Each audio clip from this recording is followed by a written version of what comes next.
اندھیروں سے نکل کر روشنی پہ آ گئی دنیا. سدھے چہروں سے رنگ اترا, مجھے چہروں پہ نور آیا.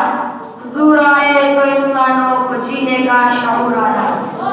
اس کے بعد میں ایک بار پھر تقریر کے لیے دعوت دیتا ہوں نعمان پرویز کو کہ وہ آئے اور اپنے خیالات کے ساتھ کریں. تشریف لا رہے ہیں نعمان پرویز.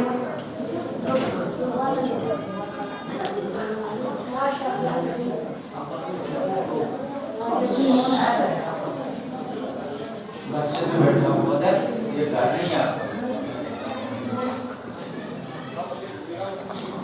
الحمدللہ رب العالمین والصلاة والسلام علی من لا نبی بعدہ. اما بعد, میرے اساتذہ کرام اور میرے ہمسفر طالب علم ساتھیوں, السلام علیکم ورحمۃ اللہ وبرکاتہ. آج میں آپ حضرات کے سامنے جس موضوع پر درد شیخ کی رسالت کرنے لگا ہوں وہ ہے قصۃ الانبیاء. سامعین محترم, اللہ تعالیٰ نے جنت میں جب حضرت آدم علیہ السلام کا پتلا بنایا تو وہ پتلا 40 سال تک کھڑا رہا. تو پھر فرشتوں نے پوچھا یا اللہ تعالیٰ یہ کیا ہے؟ تو اللہ تعالیٰ نے حضرت آدم علیہ السلام کے اندر روح ڈالی. تو حضرت آدم علیہ السلام نے علم قدر دیکھا. جب حضرت آدم علیہ السلام نے پھلوں کو دیکھا تو حضرت آدم علیہ السلام پھلوں کے کھانے کے لیے آگے بڑھنے لگے. تو جب آگے بڑھنے لگے تو چل نہ سکے, گر پڑے. تو اللہ تعالیٰ نے آواز لگائی, دیکھو کہ انسان کتنا بے صبر ہے.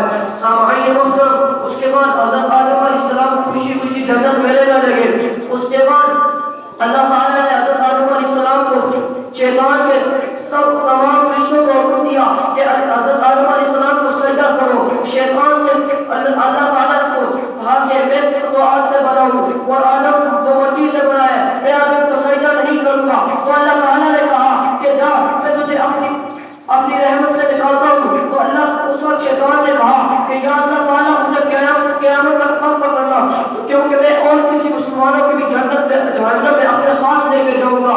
تو اس کے بعد حضرت آدم علیہ السلام جنت میں لینے لگے.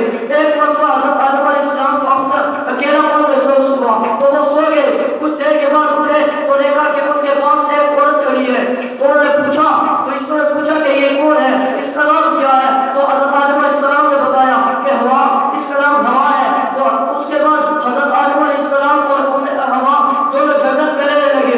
کچھ دن کے بعد انہیں اللہ تعالیٰ کو حکم پھوٹ گیا. انہوں نے شیطان کے درخت سے پھل اتار کے کھانے لگے. ابھی پھل آگا ہوا تھا کہ ان کے دل اتنے کانپنے لگے, انہیں اتنی شرم محسوس ہوئی کہ انہوں نے یہ سوچا کہ انہیں اپنے کپڑے نہیں پہنے ہوئے. وہ اپنے بدن کو چھپانے کبھی پتھروں کے پیچھے جاتے, کبھی پتھروں کے پیچھے جاتے. لیکن اللہ تعالیٰ کو اس وقت بہت غصہ آیا تھا, کیونکہ انہوں نے اللہ تعالیٰ کو حکم دیا تھا. اللہ تعالیٰ نے انہیں جنت سے نکال دیا اور دونوں صفا مروا پہاڑ پر اترے. اس کے بعد وہ دنیا میں اپنی نئی زندگی شروع کی. کچھ دنوں کے بعد ان کے 2 بچے ہوئے, ایک بیٹا اور ایک بیٹی. کچھ دنوں کے بعد 2 اور ہوئے, ایک بیٹا اور ایک بیٹی. وہ خوشی خوشی کچھ دنوں کے بعد وہ بڑے ہو گئے. جب وہ بڑے ہوئے تو اللہ تعالیٰ نے انہیں حکم دیا کہ ان کی آپس میں شادی کروائے. بڑے بیٹے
نے بھی قبر کھودی اور اسے زمین میں دفن کر دیا.